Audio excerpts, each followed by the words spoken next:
કોંગ્રેસ કે મેદાનમાં નથી, ભાજપ અને આમ આદમી પાર્ટીની લડાઈ છે। જે મહાનગરપાલિકાને ફંડ મળે છે તો મને એવું નથી લાગતું કે એ લોકો કાંઈ કામ કરતા હોય। રાજકોટની અંદર તમારા વોર્ડની અંદર ચૂંટાઈને આવો છો તો આરોગ્ય અને શિક્ષણ વ્યવસ્થા પર તમે શું કામ કરવા માંગો છો? અમે એવું કહીએ છીએ કે તમે એક મોકો આપો અમને, અમે તમારી હરેક સમસ્યાનું સમાધાન કરશું, તમે અમારી સાથે આવો, સાથે મળીને જંગ જીતીએ।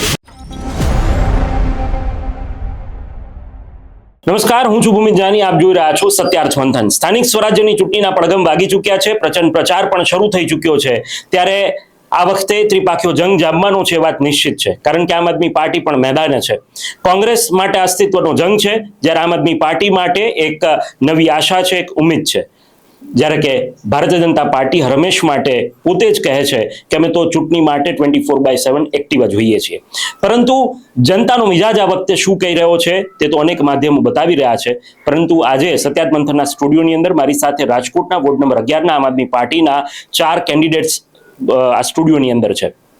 એ કેન્ડિડેટ્સ એટલા માટે આવ્યા છે કારણ કે તેમનું વિઝન શું છે, વોર્ડ નંબર 11ની અંદર જ્યારે તે જનસંપર્કમાં જાય છે ત્યારે તેમને કઈ પ્રકારના પ્રતિભાવો એ સ્થાનિકો દ્વારા આપવામાં આવે છે, જો તે ચૂંટાઈને આવે છે તો કઈ પ્રકારના વિઝન સાથે તે કામ કરશે એ જાણવું અને જનતા સુધી પહોંચાડવું પણ એક જરૂરી બને છે। અને એટલા માટે સત્યાર્થ મંથન એક પ્રયત્ન કરી રહ્યું છે કે આમ આદમી પાર્ટી, નવી પાર્ટી જેને લોકો કહી રહ્યા છે, એ પાર્ટી કયા વિઝન સાથે મેદાનમાં છે અને એના ઉમેદવારો જે યુવાન અને શિક્ષિત છે, એ યુવાનો, એ ઉમેદવારો એ શું વિઝન સાથે મેદાનમાં છે, જનતા વચ્ચે જઈ રહ્યા છે ત્યારે શું વાયદાઓ કરી રહ્યા છે અને કઈ પ્રકારના પ્રશ્નો એ ફેસ કરી રહ્યા છે, આ બધા જ મુદ્દા પર તેમની સાથે વાત કરવી છે। સૌપ્રથમ મારી સાથે છે પિયુષભાઈ ભંડેરી, નવયુવાન છે, એક ઉર્જા સાથે મેદાનમાં છે, જાણીએ એમના વિઝન વિશે અને કેવી રીતે તે કામ કરવા માંગે છે। પણ પિયુષભાઈ, સૌપ્રથમ તો આપનું સ્વાગત છે અને આમ આદમી પાર્ટીએ યુવાનોને તક આપી છે, જેમાં તમારો પણ વારો આવ્યો, શું વિઝન સાથે મેદાનમાં છો?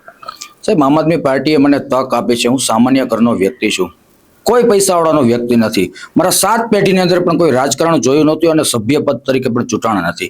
રાજકારણના રહની અમને ખબર નહોતી। આમ આદમી પાર્ટીએ ટિકિટ આપી, શિક્ષિત છે એટલા માટે ટિકિટ આપી છે। વિઝનની વાત કરીએ તો અમારું લોંગ વિઝન છે। આમ આદમી પાર્ટીએ જ્યારે મેદાનમાં ઉતાર્યા ત્યારે વિઝન સાથે જ ઉતર્યા છે અને આ વખતે ચોક્કસપણે કોંગ્રેસ કે મેદાનમાં નથી, ભાજપ અને આમ આદમી પાર્ટીની લડાઈ છે, ચોક્કસપણે અમારો વિજય થશે। લોકો અમને આશીર્વાદ આપી રહ્યા છે કે આમ આદમી પાર્ટીના લોકો આવી રહ્યા છે, શિક્ષિત છે, યુવાનો છે, આ વખતે અમે જીતીશું। આમ આદમી પાર્ટી મૂળભૂત રીતે શિક્ષણ અને આરોગ્યની વાત કરતી પાર્ટી છે। રાજકોટની અંદર તમારા વોર્ડની અંદર ચૂંટાઈને આવો છો તો આરોગ્ય અને શિક્ષણ વ્યવસ્થા પર તમે શું કામ કરવા માંગો છો, અથવા તો એ મામલે તમે જ્યારે જનતા વચ્ચે જઈ રહ્યા છો કેવા પ્રતિભાવો મળે છે? સાહેબ, અમે ખોટા વાયદા કે વચનો આપતા નથી। કામ કરવાનું છે તો કામ કરવા માટે આવ્યા છે। 5 વર્ષ એક વખત વિશ્વાસ કરો, 5 વર્ષની અંદર જો અમે કામ નહીં કરીએ તો બીજી વખત તમારી પાસે મત માગવા માટે નહીં આવીએ।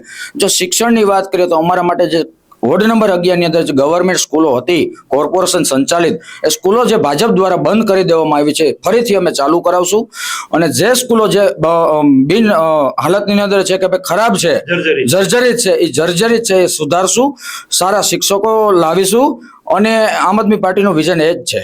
આમ આદમી પાર્ટીનું શિક્ષણ અને આરોગ્યનું વિઝન છે। શાળાઓની વાત કરી રહી છે, મહદઅંશે પ્રાઇવેટ શાળાઓનો રાફડો ફાટ્યો છે, એવામાં આમ આદમી પાર્ટી આ મુદ્દો લઈને આવી છે, જોઈએ જનતા કેવી રીતે સ્વીકારે છે। રૂપલબેન વાછાણી છે, રૂપલબેન, શું વિઝન સાથે મેદાનમાં છો અને વોર્ડમાં ચૂંટાવ છો તો મહિલા તરીકે શું કામ કરવા માંગો છો? મહાનગરપાલિકા 11 નંબર વોર્ડમાં જે મહાનગરપાલિકાને ફંડ મળે છે તો મને એવું નથી લાગતું કે એ લોકો કાંઈ કામ કરતા હોય, પણ અમે જ્યારે ચૂંટાઈને આવશું તે લોકોને ચોક્કસ વિશ્વાસ આપીશું કે આજે અમે મત લેવા આવ્યા છીએ તો કાલે તમને પૂછવા આવશું કે તમારે શેની જરૂરિયાત છે। પૂછવા જશું એ શેની જરૂરિયાત છે વાત સામે આવી છે। રૂપલબેનને ફરીથી એ પ્રશ્ન પણ કરીએ કે શું એવો પ્રશ્ન તમને લોકો દ્વારા પૂછવામાં આવે છે કે અન્ય પક્ષના લોકો પણ ચૂંટાઈ ગયા પછી ક્યારેય દેખાતા નથી, તો તમને એવું પૂછે છે કે તમે પણ એના જેવું નહીં કરો ને? આજે અમે મત માંગવા જઈએ છીએ, લોકો અમારી ઉપર તૂટી પડે છે કે બધા આવે છે, અત્યાર સુધી અમે ઘણાને મત આપ્યા છે, બધા આવું જ કરે છે, અમારે કોઈને મત જ નથી આપવો। અમે એવું કહીએ છીએ કે તમે એક મોકો આપો અમને, અમે તમારી હરેક સમસ્યાનું સમાધાન કરશું, તમે અમારી સાથે આવો, સાથે મળીને જંગ જીતીએ। સાથે મળીને જંગ જીતવાની વાત કરી છે। મંજુબેન શિંગાળા છે મારી સાથે। મંજુબેન, તમારા વોર્ડની અંદર કઈ પ્રકારના પ્રશ્નો છે અને ખાસ કરીને તમે જીતો છો તો કઈ પ્રકારના કામો કરવા માંગો છો? મારું નામ મંજુલાબેન શિંગાળા છે, હું 11 નંબર વોર્ડમાંથી ચૂંટણી લડું છું।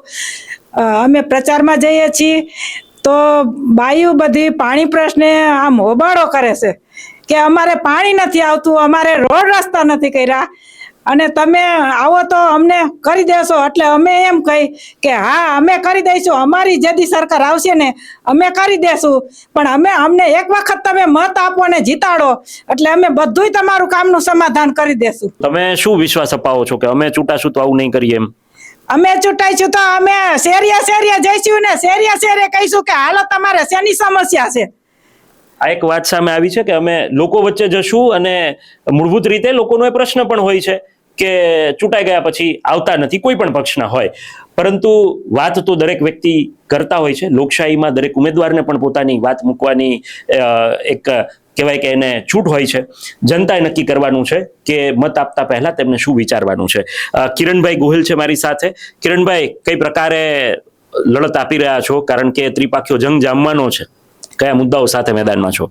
મુદ્દો તો છે આરોગ્યનો, કે સત્તા પક્ષમાં 30 વર્ષથી ભારતીય જનતા પાર્ટીનું શાસન છે. આરએમસીનું બજેટ બહુ મોટું છે, તો વોર્ડ નંબર 11માં આરોગ્ય કેન્દ્ર કેટલા છે? તો આટલું બધું મોટું બજેટ હોવા છતાં આરોગ્ય કેન્દ્ર 30 વર્ષમાં કેમ નથી ખુલ્યા? તમારા વોર્ડની અંદર એક પણ આરોગ્ય કેન્દ્ર અત્યારે નથી? એક હશે કદાચ, એકાદું આરોગ્ય કેન્દ્ર. તો 30 વર્ષથી શું કર્યું એને? તો તમારા વિસ્તારમાં તમે ચૂંટાવ છો તો મૂળભૂત રીતે તમે આરોગ્યની વ્યવસ્થા સુધારવા માટે કામ કરવા માંગો છો? આરોગ્ય માટે ખાસ જરૂર છે ને. 90,000 વોટર છે વોર્ડ નંબર 11માં, તો આરોગ્ય કેન્દ્ર કેટલા હોવા જોઈએ? એટલે વસ્તીના પ્રમાણમાં આરોગ્ય કેન્દ્ર હોવા જોઈએ જે નથી. આ ઉપરાંત શિક્ષણની પણ વાત આવી રહી છે, અને મહિલાઓના પ્રશ્નની, કારણ કે મૂળભૂત રીતે પાણીની સમસ્યા ઉનાળામાં જોવા મળે છે. તો તમે ચૂંટાઈને આવો છો તો કેવી રીતનું તમારું વિઝન છે કે આમ આદમી પાર્ટીના નેતાઓએ કેવી રીતે કામ કરશે આ મુદ્દે ખાસ કરીને? જો અમારી સત્તા આવશે, પાણી જો ગંદુ પાણી આવે છે એની ક્વોલિટી અમે સુધારશું, ટાઈમ ટુ ટાઈમ પાણી આપશું સારી રીતના વ્યવસ્થિત. 20 મિનિટ પાણી આપવાની વાત કરે છે આમ આદમી પાર્ટી, એને નિભાવશે? હા, નિભાવશે. તો આ આખા જે મુદ્દાઓ છે તે અત્યારે સામે આવી રહ્યા છે. આમ આદમી પાર્ટીના વોર્ડ નંબર 11ના 4 ઉમેદવારો સત્યાત મંથનના સ્ટુડિયોમાં આવ્યા. તેમને તેમની વાત મૂકી છે, તેમને તેમના વિસ્તારની સમસ્યાઓ વિશેની વાત કરી છે. જનતા વચ્ચે જ્યારે તે જઈ રહ્યા છે ત્યારે જનતા તેમને કેવા પ્રશ્નો પૂછે છે એ વિશે તેમને વાત કરી છે, અને જો તે ચૂંટાઈ જાય છે તો કેવી રીતે કામ કરશે તે મુદ્દે પણ તેમને પોતાના પ્રતિભાવો આપ્યા છે. લોકશાહીની અંદર સવાલદાર જનતાને જવાબદાર નેતા મળતા હોય છે, એ વાત અહીંયા સાચી સાબિત કરવાનો સમય એટલે ચૂંટણી.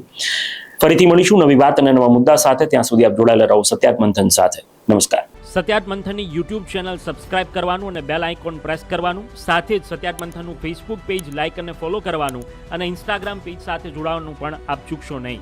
અત્યારે બસ આટલું જ. મને આપશો રજા. આપ જોડાયેલા રહો સત્યાત મંથન સાથે. નમસ્કાર.